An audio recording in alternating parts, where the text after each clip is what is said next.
वो कहते हैं ना कि अक्सर आम लोग अपमान का बदला तत्काल ले ही लेते हैं, लेकिन महान लोग उसे अपनी सफलता की सीढ़ी बना लेते हैं। टाटा कंपनी को नई ऊंचाइयों पर पहुंचाने वाले रतन टाटा पर यह कहावत बिल्कुल सटीक बैठती है। टाटा सन्स में 100 से ज़्यादा कंपनियां आती हैं। इन कंपनियों में सुई से लेकर स्टील, चाय से लेकर 5 स्टार होटल तक और नैनो से लेकर हवाई जहाज तक सब कुछ मिलता है। टाटा ग्रुप के चेयरमैन रहे रतन टाटा के जीवन की एक ऐसी कहानी बताने जा रही हूँ जो सभी के लिए बहुत ही प्रेरणादायक है।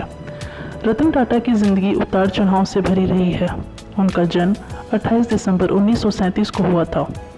ये बात है साल 1998 की, जब टाटा मोटर ने अपनी पहली पैसेंजर कार इंडिका बाजार में उतारी थी। दरअसल ये रतन टाटा का ड्रीम प्रोजेक्ट था और इसके लिए उन्होंने जी तोड़ मेहनत भी की थी, लेकिन इस कार को बाज़ार में उतना अच्छा रिस्पांस नहीं मिल पाया जितना उन्होंने सोचा था। इस वजह से टाटा मोटर्स घाटे में जाने लगी।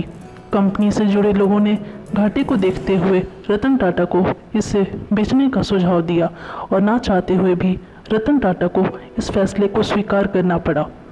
इसके बाद वो अपनी कंपनी को बेचने के लिए अमेरिका की कंपनी फोर्ड के पास गए। रतन टाटा और फोर्ड कंपनी के मालिक बिल फोर्ड की बैठक कई घंटों तक चली। इस दौरान बिल फोर्ड ने रतन टाटा के साथ अच्छा व्यवहार नहीं किया और कहा कि जिस व्यापार के बारे में आपको जानकारी नहीं, उसमें इतना पैसा क्यों लगा दिया? ये कंपनी खरीद कर हम आप पर एहसान कर रहे हैं, ऐसा बिल फोर्ड ने कहा। ये शब्द रतन टाटा के दिल और दिमाग पर छप गए। वे वहाँ से अपमान का घूंट पीकर इस डील को कैंसिल करके चले आए। बस इसके बाद रतन टाटा ने निश्चय कर लिया कि वो अब इस कंपनी को किसी को नहीं बेचेंगे और लग गए कंपनी को ऊंचाइयों पर पहुंचाने के काम में। इसके बाद की कहानी सभी को पता है कि भारतीय बाजार के साथ साथ विदेशों में भी टाटा इंडिका ने सफलता की नई ऊंचाइयों को छुआ। तो वहीं इस घटना के बाद से फोर्ड कंपनी का पतन शुरू हो गया। साल 2008 तक आते आते फोर्ड कंपनी दिवालिया होने के कगार पर पहुंच गई थी।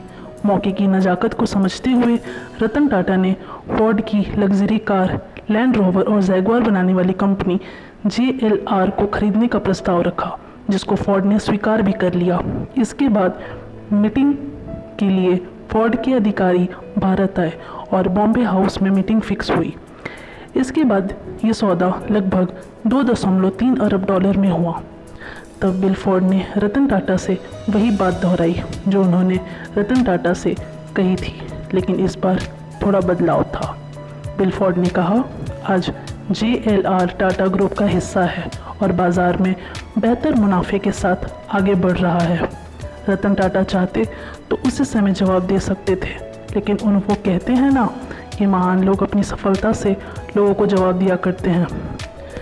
तो कैसी लगी आप सबको रतन टाटा के जीवन से जुड़ी यह सच्ची घटना, यह सच्ची कहानी?